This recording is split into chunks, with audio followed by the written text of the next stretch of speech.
განვითარება თავი საქართველოს პირობან დასვლისთვის ეს ქვეყანა ხმია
ეხება ყველა თქვენთაგან შეუძლია მოგვერთოს ჩვენს Facebook გვერდის ერთობა შემოგვიერთდით შემოიტანეთ ჩვენი წვლილი რუსული რეჟიმის დასრულებაში ერთობა ყველაზე ერთიანი ყველაზე კარგი მექანიზმია პარტიული არანაირი პოლიტიკური ინტერესები აქ არ არის ერთობით იმოჩვე ჩვენი მოხალხეების ერთობას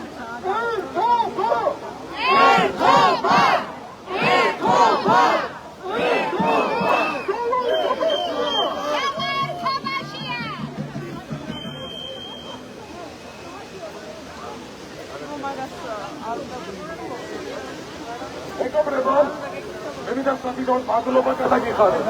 მადლობა იმის, რომ 200 წელი ჩვენ ერთად გავხართ. მადლობა იმის, რომ ერთად ვიცით უკვე 200 წელი არის. არ მინდა რომ უხორციელო დაიგახოს და პარე დაიხვალეს უსწოლი იმპერია. ამიტომ მოგიწოდეთ თუ ყველას ვისაც არ გახადათ ონლაინ ვიყურებთ ტელევიზორიდან, ტელეფონიდან, კომპიუტერიდან. გამოდით და ჩვენთან ისადაგეთ. სადაგით ხალხის გვერდზე. სადაგით ისე როგორც მაშინ ვიყავით. ვიმტოვეთ ისე როგორც მაშინ შედიწყავით ვიყავით გარში. და შიშიარ მქონია შენ. შიშიარ გინახებია პოლიციის და რუსული რეჟიმის. ამიტომ გოთი რო გამიმეო. აგუნა გამოდი შენ. მადლობა კიდევ ერთხელ ისაგობა და ერთად. რევოლუცია! რევოლუცია! Revolucja! Revolucja!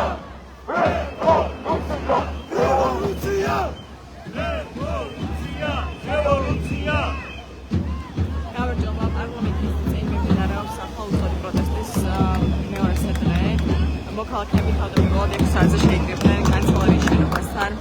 სადაც სიტყვით გამოვიდნენ პატიმრების ოჯახის წევრები, სტუდენტები, იურისტები და სხვადასხვა სფეროს წარმომადგენლები. მათ სიტყვით მიმართეს მოქალაქეებს კიდევ ერთხელ გაიხსენეს ის რეპრესიული კანონები, რომელსაც მთავრობა ამ ბოლო პერიოდში განსაკუთრებით იყენებს. მოგვიანებით ხშირად ჩამოვიდნენ ისინი პარლამენტის მიმდებარედ და დაწვეს რუსეთის დროშა. ასე გააკეთეს განცხადებები ერთობის წარმომადგენლებმა, ყველას მოუწოდეს გაერთიანებისკენ. პროტესტი გრძელდება, რუსთაველის გამზირი კვლავ გადაკეტილია. ასევე 7 საათზე პირველი რესპუბლიკის მოვიდნენ გაიმართა სულობა დროშებით. საქართველოს დროშებით შემოვარდნენ მოქალაქეები რესპუბლიკის მოვიდნენ პარლამენტთან მიმდინარე აქციას. მე დროებით დაგემშვიდობებით, ნახვამდის